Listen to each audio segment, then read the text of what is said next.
Like do you recommend our course to others ఎవరైతే న్యూగా join అవ్వాలి, సిఆర్ఎంగా ఎంటర్ అవ్వాలనుకుంటున్నారో? So what is your recommendation on our course?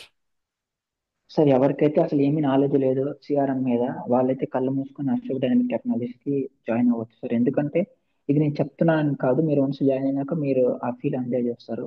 Sir మీకు assignments ఇచ్చే విధానం కానీ, ఫస్ట్ నేను అసైన్మెంట్స్ దగ్గరే సార్ ఓకే, మన డబ్బులకి న్యాయం జరుగుతాయి లేదని ఆ అసైన్మెంట్లు అక్కడ నాకు నమ్మకం వచ్చింది సార్. నేను అంటే జనరల్ గా చెప్తున్నా సార్, ఇన్స్టిట్యూషన్ అంటే డబ్బులు కట్టించుకుంటారు, కోర్స్ చెప్పేస్తారు, అయిపోతుంది, లాస్ట్ మూమెంట్ లో ఏదో పీడిఎఫ్ ఇచ్చేస్తారు. వాళ్ళు ఏం చెప్పారు మనకు తెలియదు, మనం ఏం నేర్చుకున్నా మనకు తెలియదు. అట్లా కాకుండా మీరు డైలీ 2 hours క్లాస్ చెప్తారు, ఆ రోజుకి అసైన్మెంట్ కంప్లీట్ అయిందా లేదా మళ్ళీ క్లాస్ లో అడుగుతారు, డౌట్ ఉంటే మళ్ళీ తర్వాత రోజు క్లాస్ అయిపోయినాక మళ్ళీ ఒక హాఫ్ అన్ అవర్ ఒక గంట మా కోసం కేటాయించి ఆ డౌట్స్ ఏదైతే ఉన్నాయో మొత్తం క్లియర్ చేస్తారు. ఇది కాన్సెప్ట్ నేను ఎక్కడా చూడలేదు ఇప్పుడు. ఇప్పుడు మా మనం దాన్ని ఫ్రెండ్స్ కూడా ఎన్హాన్స్ చేసాం యాక్చువల్గా. Almost morning 7 hours doubt session ఓపెన్లో ఉంటుంది. మనకు సపోర్ట్ టీమ్ని ఓకే. తీసుకున్నాము.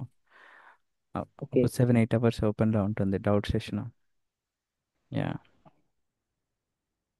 అసైన్మెంట్లు కాకుండా ఇంకా ఎక్స్ట్రా థింగ్ ఏంటంటే ఆ రేటింగ్ ఇచ్చేది ఇంకా బాగా నచ్చింది సార్ నాకు. ఎందుకంటే ఇప్పుడు మీకు నాకు ఆల్మోస్ట్ కొన్నిటికి 5 వచ్చింది, ఒకటి 3 వచ్చింది. 3 వచ్చినప్పుడు నేను అక్కడ కొద్దిగా త్రీ అని మళ్ళీ నెక్స్ట్ 5 తెచ్చుకో, అదొక రకమైన బూస్టింగ్ లాగా ఉండేది సార్. యా, అది ఒక ఎంకరేజ్మెంట్ లాగా. ఎస్, ఎక్కడో ల్యాగ్ అవుతున్నారు, అసైన్మెంట్లు ఇంప్రూవ్ టార్గెట్ అవ్వాలి. ఏంటి? యా. Yes exactly. మన డ్రాబ్యాక్స్ తెలిస్తేనే కదా సార్ మనం నెక్స్ట్ ఎక్కడ ఇంప్రూవ్ చేసుకోవాలని తెలుస్తుంది. Right, right, correct.